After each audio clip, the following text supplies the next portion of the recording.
Hello class. आज की video में हम बात करेंगे टाइप ऑफ सेंटेंसेस। जो भी हमने अभी आपने लोगों ने वीडियोस देखे हैं टेंस के, उसके अंदर कई सारे मैंने सेंटेंसेस बनाए, वो अलग अलग वीडियो में बनाए। आज उन सबको मैं एक साथ रखने वाली हूँ ताकि आपको इसका कंपैरिजन होकर इसको समझ में आ जाए। तो बेसिकली सेंटेंस के टाइप होते हैं 5, और हम इस वीडियो में पढ़ने वाले हैं अफर्मेटिव, नेगेटिव और इंटरोगेटिव में हेल्पिंग वर्ब क्वेश्चंस। अफर्मेटिव का मतलब होता है स्वीकारात्मक, जिसमें स्वीकारात्मक वाक्य जिसमें हम किसी काम के करने को हाँ बोलें। और नेगेटिव होते हैं नकारात्मक, जैसे मैंने एक सेंटेंस बार बार लिखा था, रोहन गोज, रोहन प्लीज। अगर हम उसको इस सेंटेंस में देखेंगे तो रोहन प्लीज होगा अफर्मेटिव, और अगर मैं उसको नकारात्मक बनाऊंगी तो रोहन डज नॉट गो होगा नेगेटिव। इस तरीके के सेंटेंस होंगे। हेल्पिंग वर्ब से बनने वाले होंगे क्वेश्चन, क्या रोहन जाता है, ऐसे। तो ये बात करेंगे हम। अगले जो सेंटेंस है, ये दो तो हम आज पढ़ लेंगे, कंपैरेटिव, ऑप्टेटिव और एक्सक्लेमेटरी। ये ग्रामर में जब हम वॉइस और नरेशन पढ़ेंगे तब इनको देखेंगे हम। ये सरप्राइजेज, इसका यही एक्सक्लेमेटरी सेंटेंस है, जॉय, हॉरर एंड सरप्राइजेज। अब देखिए, सबसे पहले हम शुरू करते हैं असर्टिव सेंटेंसेज। ये जो ऊपर आपने देखा असर्टिव सेंटेंस, असर्टिव सेंटेंस में अफर्मेटिव और नेगेटिव दोनों होता है। अफर्मेटिव होता है स्वीकारात्मक और नेगेटिव होता है नकारात्मक। दोनों को मिलने के बाद बनता है असर्टिव सेंटेंसेस। तो हम देखते हैं assertive sentences. Assertive sentence simple tense के जो हमने देखे हैं, इसमें आपको ज़्यादा मुश्किल नहीं होगी पढ़ने में। हम जल्दी जल्दी आपको बता देती हूँ। मैं जाता हूँ, आई गो। अब इसका नेगेटिव बनेगा, क्योंकि सिंपल टेंस, सिंपल में प्रेजेंट की बात करें हम यहाँ पर, ये प्रेजेंट है सारा, ये नीचे पास्ट है और ये फ्यूचर है। तो प्रेजेंट में हेल्पिंग वर्ब हमने देखी थी do and does. Do plural subject के साथ और डज सिंगुलर सब्जेक्ट के साथ। तो आई, क्योंकि वैसे देखा जाए तो ये क्योंकि फर्स्ट पर्सन है, इसलिए ये डू के साथ हमेशा आएगा। आई डू नॉट गो, मैं नहीं जाता हूँ। तो ये डू लगाने पर नॉट, क्योंकि अकेला नहीं आता, ये हेल्पिंग वर्ब नॉट आता है। अगर क्योंकि आई नॉट गो, ये गलत सेंटेंस हो जाएगा। इसे आई डू नॉट गो, मैं नहीं जाता हूँ। आई गो, जाता हूँ। आई डू नॉट गो, नहीं जाता हूँ। डू आई गो, क्या मैं जाता हूँ। अब यहाँ पर देखो एक क्वेश्चन मार्क दिख गया, इस वजह से ये एक इंटरोगेटिव सेंटेंस बन गया।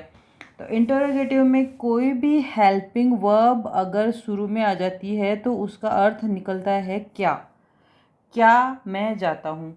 यू प्ले, तुम खेलते हो। यू डू नॉट प्ले, अब यू के बाद में डू हेल्पिंग वर्ब आई है, क्योंकि यू सिंगुलर प्लूरल दोनों ही यू होता है, इसलिए डू इसके साथ यूज होगा। तुम नहीं खेलते हो। डू यू प्ले, अब इसमें फिर से क्या, क्योंकि अगर किसी भी सेंटेंस के स्टार्टिंग में अगर हेल्पिंग वर्ब आती है तो उसका अर्थ होता है क्या। ऑलवेज ध्यान रखने की बात है कि हम आगे भी यही पढ़ेंगे। अब यहाँ पर ये दोनों जगह डू आया, यहाँ डू आया, क्योंकि ये आई और यू प्लूरल सब्जेक्ट काउंट होते हैं। आई क्योंकि फर्स्ट पर्सन है इसलिए, और यू सिंगुलर और प्लूरल दोनों के साथ इसमें प्लूरल वर्ब ही आती है, जो कि है डू। अब ही है यहाँ सिंगुलर सब्जेक्ट, एक व्यक्ति, तो यहाँ इसके साथ आएगा डज नॉट। ही प्लेज, वह खेलता है। ही डज नॉट प्ले, वह नहीं खेलता है। अब यहाँ एक चेंज है इस एस का, जो यहाँ पर नहीं है। अब ये इसलिए है ऐसा क्योंकि किसी भी सेंटेंस का टेंस बताने के लिए या तो हमारे पास मेन वर्ब में एस यस लगेगा, जो यहाँ लग रहा है, या फिर उसमें हेल्पिंग वर्ब आएगी। अब यहाँ पर हेल्पिंग वर्ब ऑलरेडी आ चुकी है इसमें, इस पूरे सेंटेंस में। तो अब हमें प्ले को कुछ भी करने की आवश्यकता नहीं है, प्ले को प्लेज नहीं करेंगे, अदरवाइज ये रॉन्ग हो जाएगा। तो डज आने के कारण ये प्ले ही रह जाएगा। अब देखिए यहाँ डज है, तो ये तो हो गया ही डज नॉट प्ले, वह नहीं खेलता है। डज ही प्ले, क्या वह खेलता है। तो यहाँ पर भी डज आने के कारण यहाँ पर प्लेज नहीं आया। तो हमने ये बात देखी कि किसी भी सेंटेंस में या तो उसकी हेल्पिंग वर्ब हमें टेंस बताएगी या फिर उसकी मेन वर्ब। दोनों में अगर दोनों आती है तो पहले हेल्पिंग वर्ब आती है, उसके बाद मेन वर्ब आती है। दोनों आती है तो पहले पहले आने वाली टेंस उसने, जैसे कि यहाँ पर आ गया डज आ गया और इसने अपना टेंस बता दिया कि डज कहाँ आता है, प्रेजेंट सिंपल में। ओके, तो अब इसको कुछ करने की ज़रूरत नहीं। लेकिन अगर ये आती ही नहीं है, हेल्पिंग वर्ब का यूज ही नहीं हुआ, जो कि इस सेंटेंस में नहीं हुआ, ही प्लेज, तो फिर मेन वर्ब बताएगी कि ये टेंस कौन सा है। इसलिए यहाँ प्लेज एस लगा सिंपली। ये प्रेजेंट सिंपल में ही होता है, बाकी और कहीं ये प्रॉब्लम नहीं होती है। पास्ट सिंपल में सिंपली सेकंड फॉर्म यूज होती है, तो वो सिंगुलर सब्जेक्ट प्लूरल सब्जेक्ट के लिए सेम होती है, इसमें कोई दिक्कत नहीं होती। मैं जाता था, ये सिंपल पढ़ रहे हैं हम अभी भी। आई वेंट, मैं जाता था। आई डिड नॉट गो, अब यहाँ देखो वेंट, मैंने ये बताया कि अगर हेल्पिंग वर्ब और मेन वर्ब दोनों एक साथ आती है तो हेल्पिंग वर्ब बताती है, और दोनों में से एक ही आती है, ये नहीं आई, यहाँ पर मेन वर्ब ही आई है। मेन वर्ब ये है, तो इसको आने पर ये वर्ब की सेकंड फॉर्म है। अब इसमें नहीं जाने पर डिड का यूज हो गया। डिड आते ही जो वेंट था वो गो हो गया। आई वेंट, मैं जाता था। आई डिड नॉट गो, मैं नहीं जाता था। डिड आई गो, क्या मैं जाता था?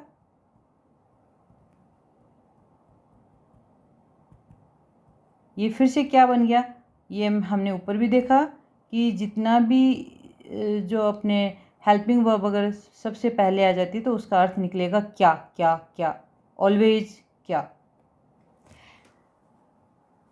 आगे देखिए, तुम खेलते थे, यू से you played, you did not play. अब ये भी ओरिजिनल वर्ब में आ गया क्योंकि यहाँ डिड यूज हो गया।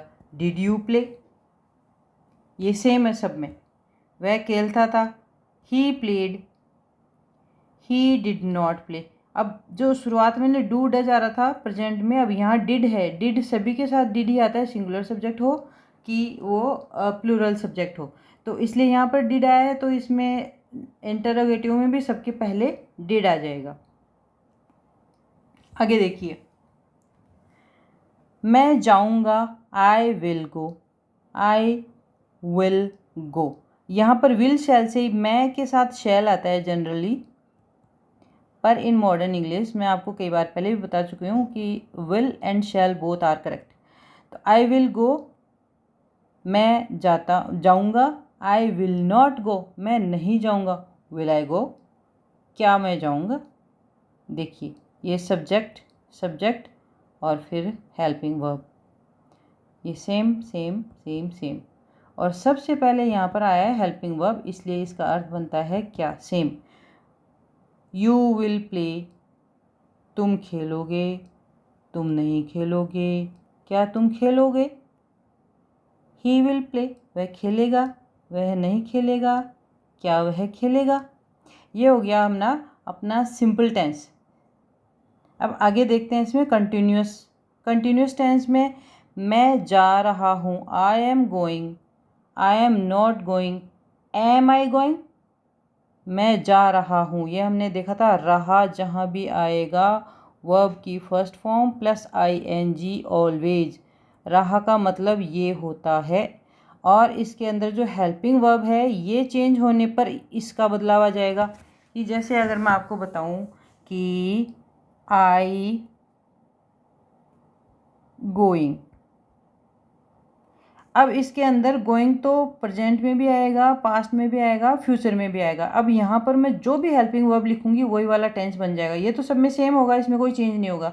अगर मैं यहाँ एम लिख देती हूँ तो ये हो जाएगा प्रेजेंट, मैं जा रहा हूँ, मैं जा रही हूँ। और अगर मैं इसको काट के वॉज बना देती हूँ तो ये बन जाए आई वॉज गोइंग, मतलब मैं जा रहा था या मैं जा रही थी, ये हो गया। और अगर मैं इसकी जगह लिखूँ आई will be going,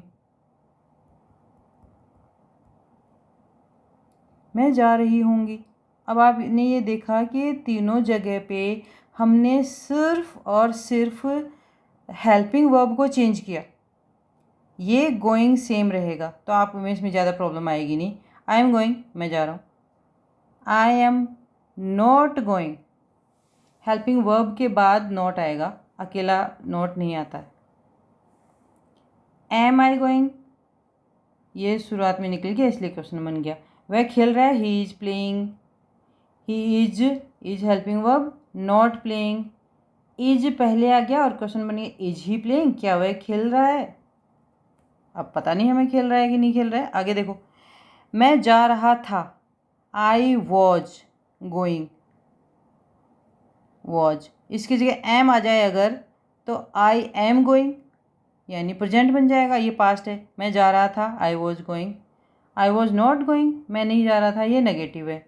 was I going, क्या मैं जा रहा था। आपको ये सारे सेंटेंसेस आप ऐसे उसको पढ़ सकते हैं, तो ये सेम होंगे आपके लिए। मैं जा रहा हूँ, आई विल बी, क्योंकि ये इसका हेल्पिंग वर्ब है, विल और बी दोनों, सिर्फ इकलौता विल नहीं है, विल और ये be, will not be including this. I will be going, मैं जा रहा हूँगा, मैं नहीं जा रहा हूँगा, क्या मैं जा रहा हूँगा। यहाँ पर वह खेल रहा होगा, ही विल बी प्लेइंग, वह नहीं खेल रहा होगा, क्या वह खेल रहा होगा। आगे देखते हैं परफेक्ट।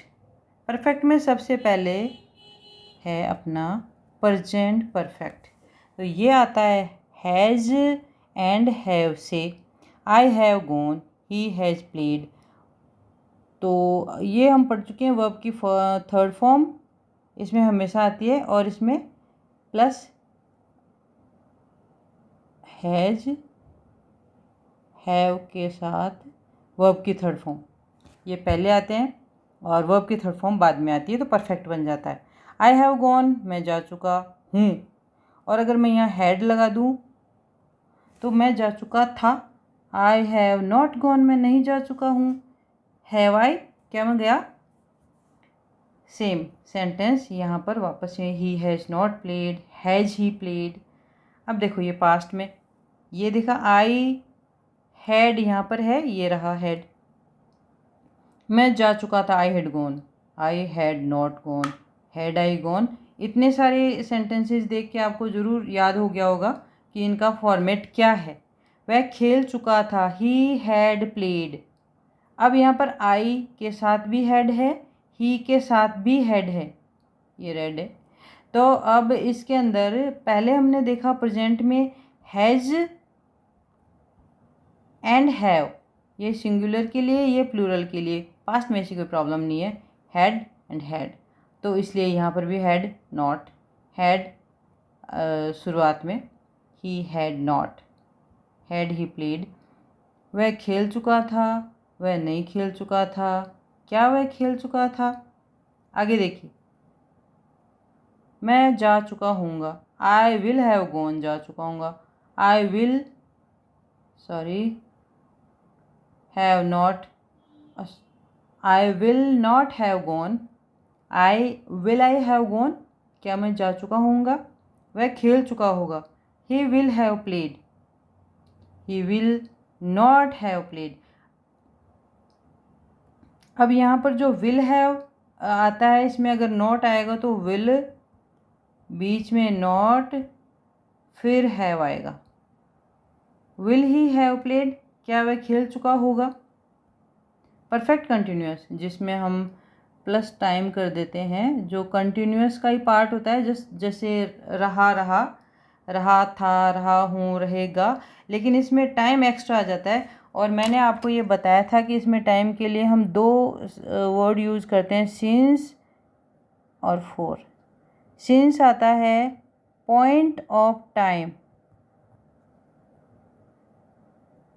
और यह आता है period of time.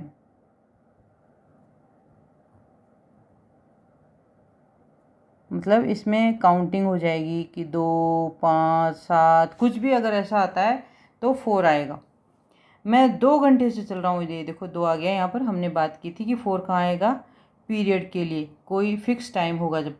I have been working for 2 hours, I have not been walking, चल रहा हूँ, सॉरी वर्किंग नहीं, वॉकिंग फॉर 2 आवर्स, मैं 2 घंटे से चल रहा हूँ, मैं 2 घंटे से नहीं चल रहा हूँ।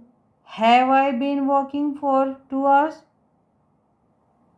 नो, मैं तो 2 घंटे से नहीं चल रहा हूँ। क्योंकि इसमें यस नो में आंसर होता है, हालांकि हम आंसर नहीं देख रहे हैं, फॉर्मेट देख रहे हैं, तो ये हैव सबसे पहले आएगा, तब इसे बन जाएगा क्या मैं 2 घंटे से चल रहा हूँ। और इसमें परफेक्ट कंटिन्यूअस में बेसिकली हमको देखना है सिंस एंड फोर का यूज़ कैसे होता है। वह सुबह से खेल रहा है, अभी जो सुबह है ये 1 2 3 सुबह या ऐसा कुछ नहीं बोला गया है, ये इसलिए ये होता है पॉइंट ऑफ टाइम, पॉइंट के लिए आता है since he has been playing since morning. सुबह से खेल रहा है, जन्म से खेल रहा है, कल से खेल रहा है, या वो दोपहर से खेल रहा है, रात से खेल रहा है, तब हम इसके लिए लगाते हैं सिंस। और अगर वो 2 दिन से खेल रहा है, अगर हम ऐसे लिखेंगे तो उसमें अपना आ जाएगा 4। वह सुबह से खेल रहा है, he has been playing since morning. वह नहीं खेल रहा है, he has not been playing since morning. Has been और बीच में आता है इसके नॉट, ऑलवेज ये इसका फॉर्मेट होता है। अब has he been playing since morning, क्या वह सुबह से खेल रहा है?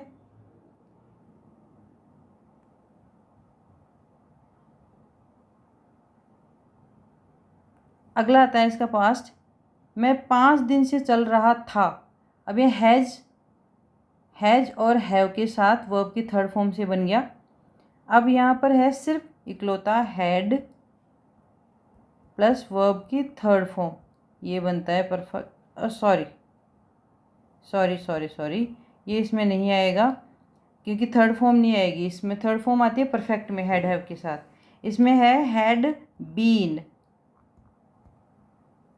हैड बीन के साथ आएगा वर्ब की first form plus ing।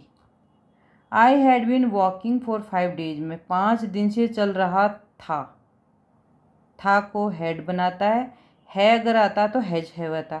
I had not been walking for 5 days, मैं 5 दिन से नहीं चल रहा था। Had I been walking for 5 days, क्या मैं 5 दिन से चल रहा था? वह सुबह से खेल रहा था। He had been playing since morning. He had not been playing since morning. Had he been playing since morning. Same type के क्वेश्चंस सेंटेंसेस हमने शुरू से देखे, तो आई होप आपको ये बहुत ज़्यादा अच्छे से समझ में आ गए होंगे। देखिए अब ये थोड़ा सा और है, मैं सुबह से लिख रहा हूँ, I will have been writing since morning. Morning सुबह है इसलिए सिंस होगा। I will have not have been बीच में not writing since morning. Will I have been writing since morning, क्या मैं सुबह से लिख रहा हूँगा। अब बस इतना सा ही है कि इसके अंदर सेकंड वाले में नहीं है और लास्ट वाले में क्या है, यही थोड़े से चेंज है, बाकी तो सेम है ये सारे के सारे। रानी 2 साल से लिख रही होगी। Rani will have been writing for 2 years, देखो 2 गिनती आ गई इसलिए यहाँ पर 2 आ गया, 2 years. Rani will not have been writing for 2 years, वो नहीं लिख रही होगी 2 साल से। और क्या रानी लिख रही होगी 2 साल से?